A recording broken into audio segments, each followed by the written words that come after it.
આજની આપણી આ પ્રેસ વાર્તા રાજ્યના સિનિયર કેબિનેટ મંત્રી અમારા સૌના આદરણીય વડીલ આદરણીય ભૂપેન્દ્રસિંહજી લેવાના છે। સાથે મને પણ પ્રદેશ તરફથી સૂચના મળી છે બેન શ્રી વિભાવરીબેન માનની મંત્રીશ્રી શ્રી રાજીવભાઈ, મહામંત્રીશ્રીઓ યોગેશભાઈ, અરુણભાઈ, ભાઈ શ્રી દીવી ચુડાસમા, સૌ પદાધિકારીઓ, પત્રકાર મિત્રો,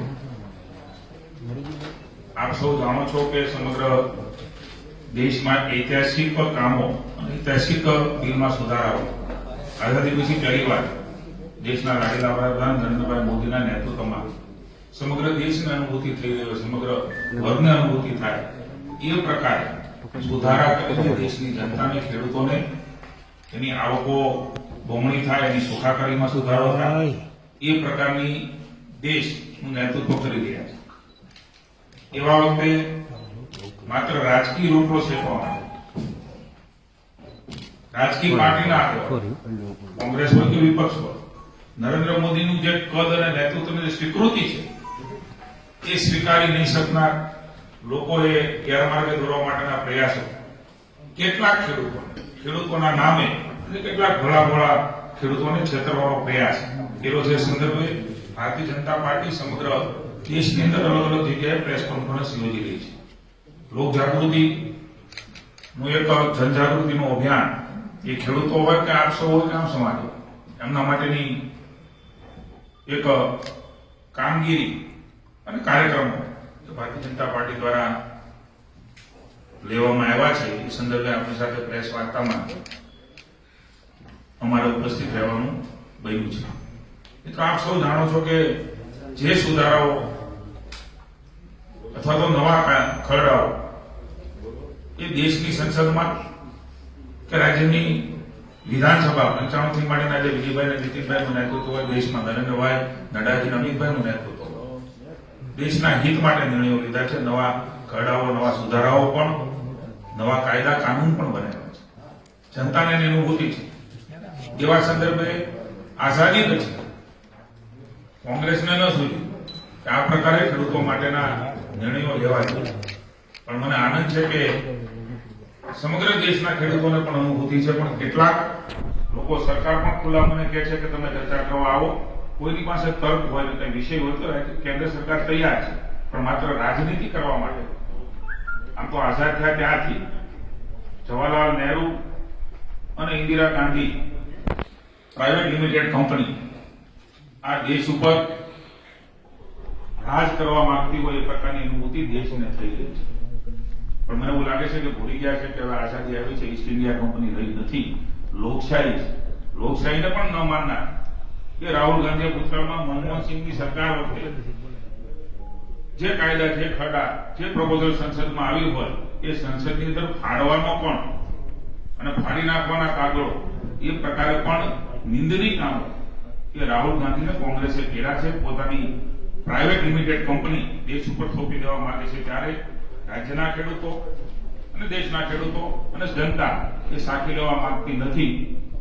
સમગ્ર દેશ સંદર્ભે આદરણીય ભૂપેન્દ્રસિંહજી આપની સાથે વાત કરશે, પણ 95 થી અત્યાર સુધીની સરકાર, હાલમાં વિજયભાઈને, નીતિનભાઈના નેતૃત્વની અમારી ભારતીય જનતા પાર્ટીની સરકારે પૂજ્ય બાપુ ભૂપેન્દ્રસિંહજી એ કૃષિ મંત્રી પણ રહી ચૂક્યા છે। એમના વખતે પણ અનેક નિર્ણયો એ ખેડૂત હિતના લીધા છે। હમણાં જે પગલા માનીય વિજયભાઈની નેતૃત્વની ભારતીય જનતા પાર્ટીની સરકારે લીધા છે, 7 પગલા ખેડૂત કલ્યાણના, અનેક હિતકારી નિર્ણયો બજેટમાં, હું પણ ધારાસભ્ય છું એટલે વિધાનસભાની અંદર એ જોગવાઈઓ કરી છે કે પશુપાલકોની વાત હોય, એની આમદની વધારવાની વાત હોય, એને 0% વ્યાજે પૈસા આપવાની વાત હોય, 18% વ્યાજ ભરતા ખેડૂતો એ 0% વ્યાજે એમની સગવડતા છે, તો એના માટેની બજેટમાં જોગવાઈઓ કરી છે, વાતો નથી કરી। કોંગ્રેસનો ઇતિહાસને ભૂતકાળ્યો છે, ખેડૂતો માટે કંઈ પણ એમણે કર્યું નથી। જે યોજનાઓ, હું આપને વાત કરું, આયુષ્માન ભારતની યોજના, મા કાર્ડ, મા વાત્સલ્ય કાર્ડની યોજના, ગામની અંદર માળખાકીય સુવિધાઓ, ગામડામાં કોણ રહે છે? ખેડૂત રહે છે, ખેત મજૂર રહે છે, એમને અશુદ્ધ પીવાનું પાણી, રોડ, ગટર એની પણ સુવિધાઓ નહોતી, આરોગ્યની સુવિધાઓ નહોતી. એ બધી સુવિધાઓ રાજ્યની ભારતીય જનતા પાર્ટીની સરકારે આપ્યા છે.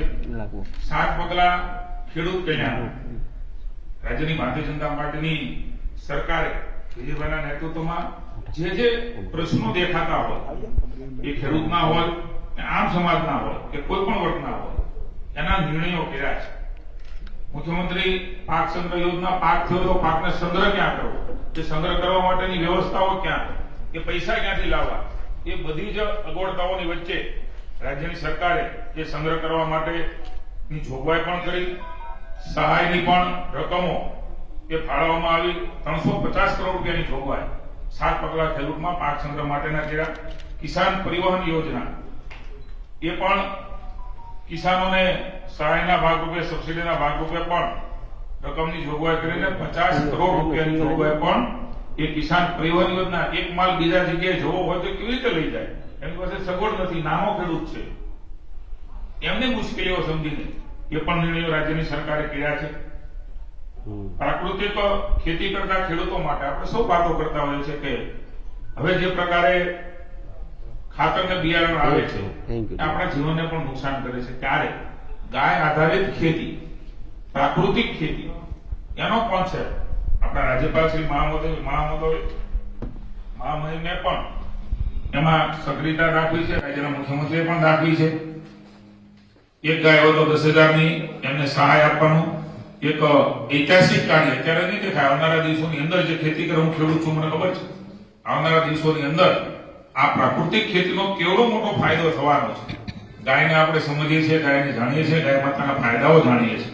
ખેતી સાથે એમને જોડીને એનો લાભ લેવાનો પ્રયાસ એ ખેડૂતોને મળે એમના માટેના રાજ્ય સરકારે પ્રયાસ કર્યો છે. પ્રાકૃતિક કૃષિ પદ્ધતિ દ્વારા જીવામૃત બનાવવા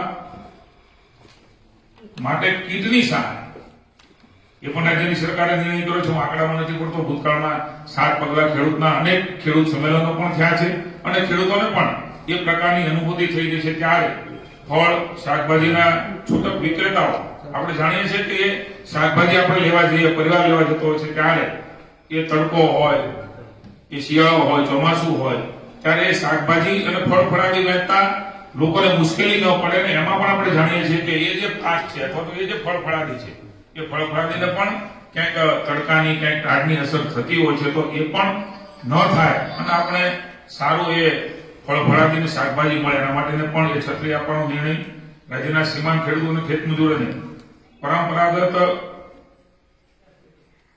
ખેતીના બદલે સ્માર્ટ ફ્રેન્ડ ટૂલ્સ કીટ આપવાની યોજના, એક નવી પદ્ધતિઓનો ઉપયોગ કરીને એમને પણ નવી રીતે જોડવાનો પ્રયાસ એ સહાયો કરીને 22 કરોડ રૂપિયાની જોગવાઈ પણ કરી છે.